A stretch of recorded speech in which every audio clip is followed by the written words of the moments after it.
इस जीप में north Korean military का वो सोल्जर बैठा है जो किम जोंग उन की पॉलिसी से तंग आकर जीप को तेजी से भगाता हुआ बॉर्डर क्रॉस करने की कोशिश कर रहा है।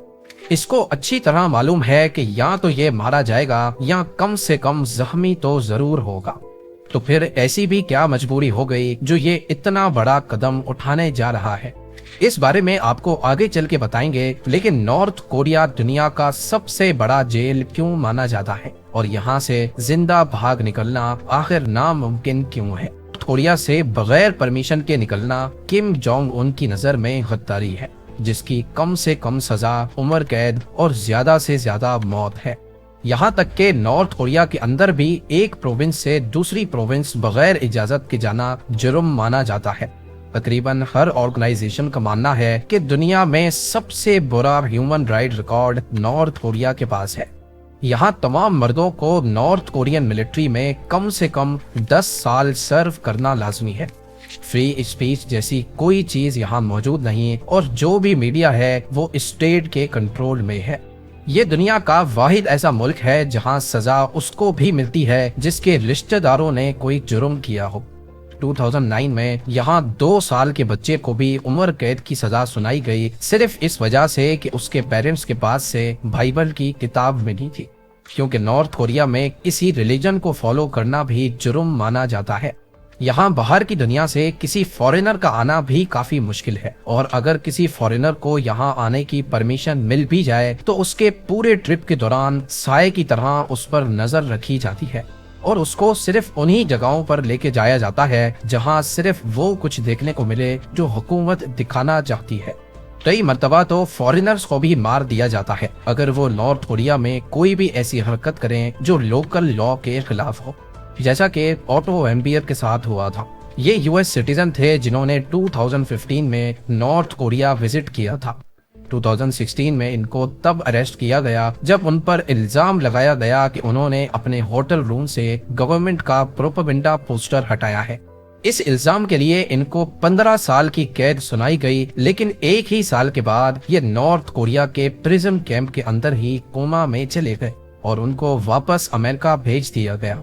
वापस अमेरिका पहुंचने के कुछ ही दिनों के बाद ये उन जख्मों की ताब ना लाते हुए चल बसे जो इनके ब्रेन पे लगी थी। नॉर्थ कोरिया में इनके साथ क्या सलूक किया गया ये आज तक किसी को भी मालूम नहीं है। इसी सब के नतीजे में ऐसा माना जाता है कि नॉर्थ कोरिया एक बहुत बड़ा जेल है जहां लोग आजाद रहकर भी गुलामों की सी जिंदगी गुजारते हैं। यही वजह है कि नॉर्थ कोरिया के लोग यहाँ से भागने की हर मुमकिन कोशिश करते रहते हैं, लेकिन ऐसा करना किसी भी सूरत में आसान नहीं है और इसकी सबसे बड़ी वजह नॉर्थ कोरिया की जियोग्राफी है। नॉर्थ कोरिया के वेस्ट पे येलो सी जबकि ईस्ट पे सी ऑफ जापान लगता है, जहां नॉर्थ कोरियन नेवी का इतना सख्त पहरा रहता है कि किसी भी इलीगल बोट का करीब आना भी पॉसिबल नहीं है। इसके साउथ में साउथ कोरिया है जो कि नॉर्थ कोरिया के सबसे बड़े दुश्मनों में से एक है। इसी वजह से इसके करीब समंदर में पहरा बहुत ज्यादा सख्त रहता है। नॉर्थ कोरिया से भागने वालों के पास साउथ कोरिया से अच्छा ऑप्शन और कोई नहीं है। वो इसलिए नहीं क्योंकि साउथ कोरिया एक बहुत ही डेवलप्ड और फ्री कंट्री है, बल्कि उसका रीजन ये है कि साउथ कोरिया तमाम नॉर्थ कोरियंस को अपना ही सिटीजन मानता है। यानी नॉर्थ कोरियन आर्मी से बचकर अगर कोई ये लाइन क्रॉस करने में कामयाब हो जाए तो ये कदम उसकी जिंदगी बदल सकता है, लेकिन सिर्फ तब जब वो जिंदा पहुंचने में कामयाब हो। क्योंकि नॉर्थ कोरिया ने अपने इस बॉर्डर पे इतनी ज्यादा आर्मी बिठाई हुई है कि यहाँ से इंसान तो क्या कोई परिंदा भी बॉर्डर क्रॉस करने से पहले 100 बार सोचेगा। ये वीडियो 2017 की है जब एक नॉर्थ कोरियन सोल्जर तेजी से अपनी जीप साउथ कोरिया की तरफ लेके जा रहा था। बॉर्डर गार्ड को मालूम पड़ा तो उन्होंने उसको चेस किया और उस पर फायर खोल दिए। वो अपनी जीप छोड़कर बॉर्डर की तरफ भागा, लेकिन नॉर्थ कोरियन सोल्जर्स ने उस पर कई फायर किए। खुशकिस्मती से वो साउथ कोरिया में एंटर तो हो गया, लेकिन कई गोलियां अपने जिस्म पर खाने के बाद उसके बाद शाम को साउथ कोरियन सोल्जर्स आए और उसको घसीट कर अपनी हिफाजत में ले लिया। ऐसे ही कई अटेम्प्ट्स नॉर्थ कोरियन सिविलियंस ने भी किए हैं, जिनमें से ज्यादातर तो मौके पे ही मारे गए, पर जो साउथ कोरिया आने में कामयाब हुए वो भी गोलियों के जख्मों की वजह से ज्यादा वक्त जिंदा ना रह सके। नॉर्थ कोरिया से डायरेक्टली साउथ कोरिया भागना अपनी मौत को दावत देने जैसा ही है, क्योंकि इस बॉर्डर पे नॉर्थ कोरिया ने करीब 7,50,000 सोल्जर्स डिप्लॉय कर रखे हैं। इसके अलावा बॉर्डर के करीब बार्ब्ड वायर्स, फेंसेस और लैंड माइंस भी लगाई गई है। साउथ कोरिया में एंटर होने का दूसरा और हिस्टोरिकल तरीका यहाँ के नॉर्दर्न बॉर्डर से भागना है। नॉर्थ कोरिया के नॉर्थ में सबसे बड़ा बॉर्डर चाइना और थोड़ा सा हिस्सा रशिया को भी लगता है। ये तरीका कंपैरेटिवली आसान तो है, लेकिन मुश्किलात से कम हरगिज नहीं है, क्योंकि नॉर्थ कोरिया को चाइना और रशिया की तरफ से हमले का खदशा नहीं है। इसी वजह से इन बॉर्डर्स पे उनकी मिलिट्री डिप्लॉयमेंट भी कम है। पर यह पूरा 1300 किलोमीटर का बॉर्डर खतरनाक पहाड़ों और जंगलात से भरा हुआ है। इसके अलावा चाइना के साथ नॉर्थ कोरिया का बॉर्डर ज्यादातर ट्यूमेन और यालू रिवर के साथ साथ चलता है। यानी अगर कोई डिफेक्टर चाइना बॉर्डर तक पहुंच भी जाए तो रिवर क्रॉस करने का चैलेंज उसको फेस करना होगा। इसके लिए डिफेक्टर्स और स्मगलर्स सर्दियों का वेट करते थे जब दोनों रिवर्स फ्रीज हो जाती थी, और वो सिंपली उसके ऊपर से चलकर बॉर्डर क्रॉस करते थे। इसी तरह ये तरीका सख्त गर्मियों में भी काम कर जाता था, जब दरिया का लेवल बहुत कम हो जाता है। चाइना या रशिया पहुंचने पर डिफेक्टर्स के लिए खतरा अभी टलता नहीं था, क्योंकि नॉर्थ कोरिया की चाइना और रशिया के साथ मिलिट्री अलायंस थी, जिसका मतलब है कि अगर उन्होंने किसी नॉर्थ कोरियन डिफेक्टर को अपनी जमीन से पकड़ा तो वो उसको सीधा नॉर्थ कोरिया के हवाले कर देते थे, और फिर जो नॉर्थ कोरिया उनके साथ हशर करता था उसका अंदाजा लगाना मुश्किल नहीं है। लिहाजा चाइना और रशिया पहुंचने पर उनका काम खत्म नहीं होता था, बल्कि उनको अब यहाँ से भी भागकर किसी और सेफ कंट्री में जाना होता था। चाइना के साउथ में म्यांमार और लाओस हैं, पर ये दोनों कंट्रीज भी नॉर्थ कोरियन डिफेक्टर्स को अपनी टेरिटरी से पकड़कर वापस नॉर्थ कोरिया ही भेज देती थी। लिहाजा अब ऑप्शन बचता था थाईलैंड, वियतनाम और मंगोलिया, जिनका डायरेक्ट बॉर्डर चाइना के साथ लगता है। ये एक तरह से डिफेक्टर्स के लिए सेफ कंट्रीज मानी जाती थी, क्योंकि जैसा कि आपने जाना कि साउथ कोरिया तमाम नॉर्थ कोरियंस को भी अपना ही सिटीजन मानता है, इसीलिए ये तीनों कंट्रीज नॉर्थ कोरियन डिफेक्टर्स को वापस नॉर्थ नहीं बल्कि साउथ कोरिया भेज देती थी। तो डिफेक्टर्स का प्लान ये होता था कि वो पहले चाइना या रशिया में एंटर होकर थाईलैंड, वियतनाम या मंगोलिया का रुख करें, और फिर वहां पहुंचकर अपने आप को वॉलंटियरली अथॉरिटीज के सामने सरेंडर कर दे, और वहां से उनको जहाज में बिठाकर साउथ कोरिया भेज दिया जाता था, जहां वो अपनी नई जिंदगी की शुरुआत कर पाते थे। 1990 से अब तक टोटल 34,000 नॉर्थ कोरियंस भागकर साउथ कोरिया पहुंचने में कामयाब हो चुके हैं। असल में उस दौर में नॉर्थ कोरिया को सोवियत यूनियन की सपोर्ट हासिल थी, लेकिन 1991 में सोवियत यूनियन के कोलैप्स के बाद नॉर्थ कोरिया की ये सपोर्ट खत्म हो गई, और अमेरिका ने भी इस पर काफी सैंक्शंस लगाना शुरू कर दी। इस पॉइंट पर नॉर्थ कोरिया के हालात इतने खराब हो गए कि यहाँ के लोग खाने पीने को भी तरसने लगे। एस्टिमेट्स के मुताबिक इस दौरान यहाँ 35 लाख लोग बेसिक जरूरियात ना मिलने की वजह से मर गए। तभी काफी लोगों ने 1991 के बाद ही यहाँ से भागने का इरादा किया।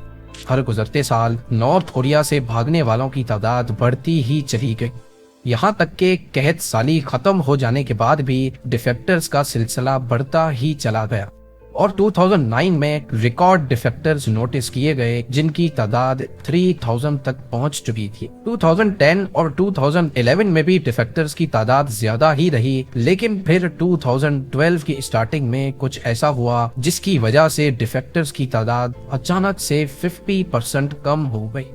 वो शख्स जिसने 1994 के बाद से नॉर्थ कोरिया को रूल किया था, वो चल बसा, और अब गद्दी संभालने की बारी थी उसके बेटे किम जोंग उन की। पावर में आते ही किम जोंग उन ने सबसे पहले स्मगलिंग और देश से भागने वालों के खिलाफ घेरा दम किया। पूरे नॉर्दर्न बॉर्डर्स पे सिग्नल जैमर्स इंस्टॉल किए गए और इंटेलिजेंस मॉनिटरिंग को भी काफी बढ़ा दिया गया। बॉर्डर पे फेंस लगा दी गई और मिलिट्री पेट्रोलिंग भी बढ़ा दी गई। इसके अलावा किम जोंग उन ने रशिया और चाइना के साथ भी मामला तय किए कि वो भी अपनी साइड पे ज्यादा सख्ती बना कर रखे। इसके नतीजे में चाइना ने भी पूरे बॉर्डर पे सर्विलेंस सिस्टम लगा दिया। इन्हीं चेंजेस की वजह से नॉर्थ कोरियन डिफेक्टर्स का अब चाइना में जाना काफी मुश्किल हो गया था और अब जो ब्रोकर्स इन डिफेक्टर्स की नॉर्थ कोरिया से भागने में मदद करने के बदले में पैसे लिया करते थे, उन्होंने भी अपने रेट काफी हद तक बढ़ा दिए। 2007 में जो चाइनीज ब्रोकर्स ये काम $2000 में किया करते थे, सख्ती होने के बाद 2017 में उन्होंने एक डिफेक्टर से $15,000 लेना शुरू कर दिए। ज्यादातर नॉर्थ कोरियंस जिनकी सालाना इनकम ही $2000 के इक्विवेलेंट है, उनके लिए अब इतनी ज्यादा रकम इकट्ठा करना नामुमकिन हो चुका था। यही वजह है कि 2012 के बाद से, यानी किम जोंग उन के पावर में आने के बाद से, हर गुजरते साल डिफेक्टर्स की तादाद कम होती गई और 2019 में सिर्फ 1000 डिफेक्टर्स ही यहां से भागने में कामयाब हो सके। लेकिन फिर 2020 में कुछ ऐसा हुआ जिससे अब नॉर्थ कोरिया से भागना करीब इम्पॉसिबल हो गया है। 2019 के एंड में जब चाइना में पहला कोविड-19 का केस बना था, उसके 2 महीने के बाद नॉर्थ कोरिया दुनिया की पहली कंट्री थी जिसने अपने तमाम बॉर्डर्स को पूरी तरह से बंद कर दिया, क्योंकि वो नहीं चाहते थे कि कोविड का एक भी केस कभी नॉर्थ कोरिया तक पहुंच सके। नॉर्थ कोरिया में किसी भी मीडियम से जाने और बाहर निकलने पर पूरी तरह से पाबंदी लगा दी गई। ऐसा करना नॉर्थ कोरिया के लिए जरूरी भी था, क्योंकि यहाँ की 42% पॉपुलेशन को आज भी सही से खाना नहीं मिल पाता, यानी उनकी बॉडी में कोविड-19 वायरस बर्दाश्त करने की ताकत ही नहीं है। इसके साथ साथ अगस्त 2020 में नॉर्थ कोरियन मिलिट्री ने नॉर्दर्न बॉर्डर पेट्रोल को शूट टू किल का ऑर्डर दे दिया, यानी उनको फुल अथॉरिटी दे दी गई कि अगर वो चाइना बॉर्डर पे किसी को जाते या आते देखें तो उसी वक्त उसको गोली मार दे। यही वजह है कि पिछले 3 सालों से यहाँ से भागने वालों की तादाद करीब ना होने के बराबर है और नॉर्थ कोरिया एक बहुत बड़े जेल की मानंद बन चुका है, जहां लोग ना कोई रिलीजन फॉलो कर सकते हैं और ना ही बाहर की दुनिया से किसी भी तरह कांटेक्ट में रह सकते हैं। गूगल, फेसबुक, यूट्यूब तो दूर की बात, यहाँ पर इंटरनेट भी सिर्फ गवर्नमेंट ऑफिसेज में ही इस्तेमाल किया जाता है और उस पर भी सिर्फ वो वेबसाइट्स खुलती हैं जो नॉर्थ कोरियन गवर्नमेंट ने ही बनाई है। उनके पास फोन्स तो हैं, लेकिन वो फोन्स लोकली असेंबल्ड है, जिनमें ऐसे सॉफ्टवेयर्स इंस्टॉल किए गए हैं जो लोगों की फोन एक्टिविटी को मॉनिटर करते हैं। नॉर्थ कोरिया दुनिया का वाहिद ऐसा मुल्क है जहां जो कुछ भी होता है उसका बाहर की दुनिया को बिल्कुल भी इल्म नहीं है। यहाँ पर एग्जीक्यूशंस फांसी देकर नहीं बल्कि फायरिंग स्क्वाड्स को भेजा जाता है, जो सबके सामने लोगों को गोलियां मारकर हलाक कर देते हैं। नॉर्थ कोरिया में उसको भी एग्जीक्यूट कर दिया जाता है जिसने साउथ कोरिया में बैठे अपने किसी रिलेटिव से फोन पर बात करने की कोशिश की हो। इस सारे तमाशे को दुनिया देख तो रही है, लेकिन कोई कुछ कर नहीं सकता, क्योंकि सोवियत यूनियन ने नॉर्थ कोरिया को न्यूक्लियर टेक्नोलॉजी ट्रांसफर की थी। यही वजह है कि अमेरिका जैसी सुपर पावर भी नॉर्थ कोरिया पर सैंक्शंस लगाने के अलावा और कुछ नहीं कर पाती।